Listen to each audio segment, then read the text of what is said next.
this way to you.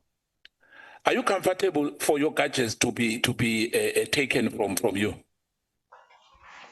No, I'm not, because there's private information on that. No, we will apply. We know how to do it. We'll get a court order.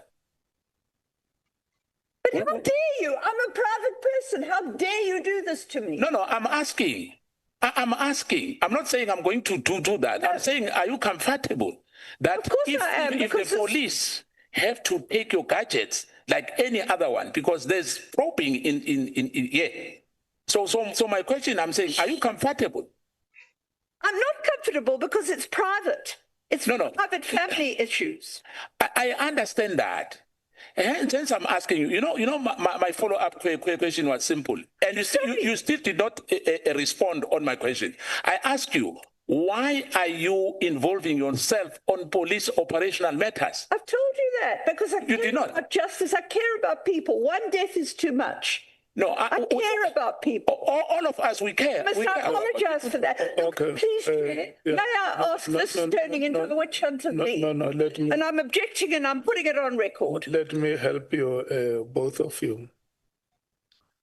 Honorable Skosana and Dr. De Haas, the witnesses that appear before the committee are not suspects. Yes. That is the principle that we must always reiterate. And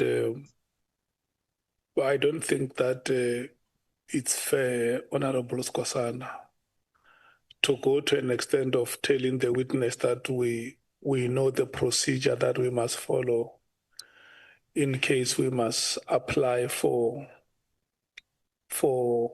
your gadgets to be confiscated from you or to. So that was David Skosana there, completely going at Mary De Haas there.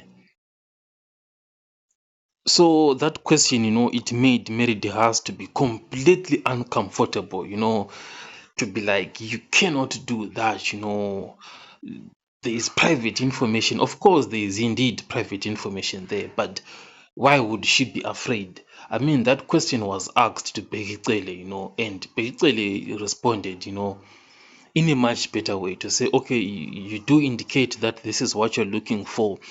You are trying to look for any connections to criminals or whatever. I can give you my gadgets and you can look into that.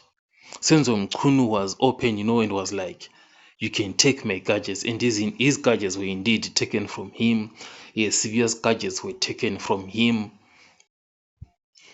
But here we have Mary De Haas, who is completely going wild, like you cannot be doing that, But the reason why David Skosana and the ad hoc committee, would want to apply, for Mary De Haas's gadgets to be taken is because Mary De Haas is involved in sensitive matters, very, very sensitive matters.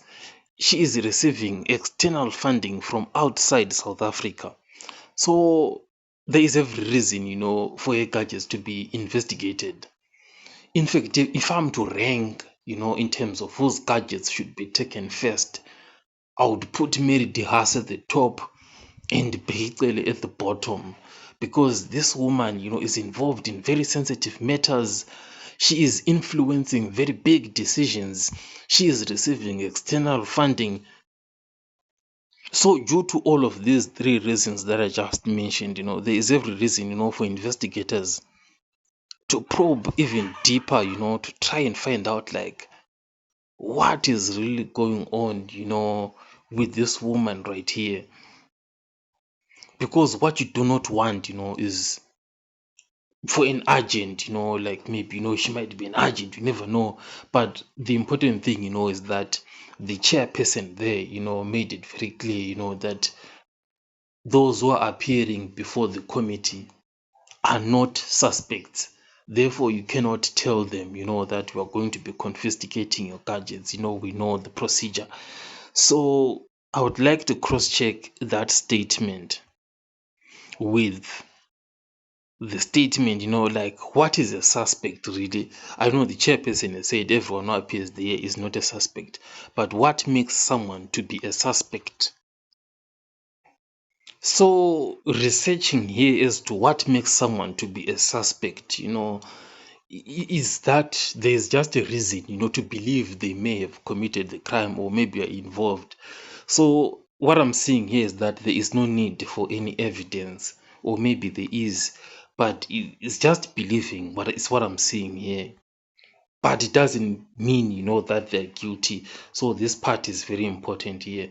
So here exactly they've made it clear evidence linking them to the crime, witness statements or tips, motive, a reason for committing a crime, opportunity, behavior, exactly suspicious behavior, such as lying about whereabouts, fleeing, or attempting to destroy evidence. So I think, David Skosana would definitely put Mary DeHaas as a suspect, you just based on this part here called suspicious behavior. And the suspicious behavior, it is that of Mary DeHaas involving herself in policing matters. And Mary DeHaas did give the reason that, she cares, about the people out there, and even just one death, is very, very concerning to her. But that reason seems not to have been enough to convince David Skosana. That's why he had to go that far to be like, your gadgets have to be confiscated. And to add on top of that, if you watch General Mkwana's did mention, that Mary DeHaas is actually a desktop investigator. Someone who just investigates on the desktop, she is not even there on the ground.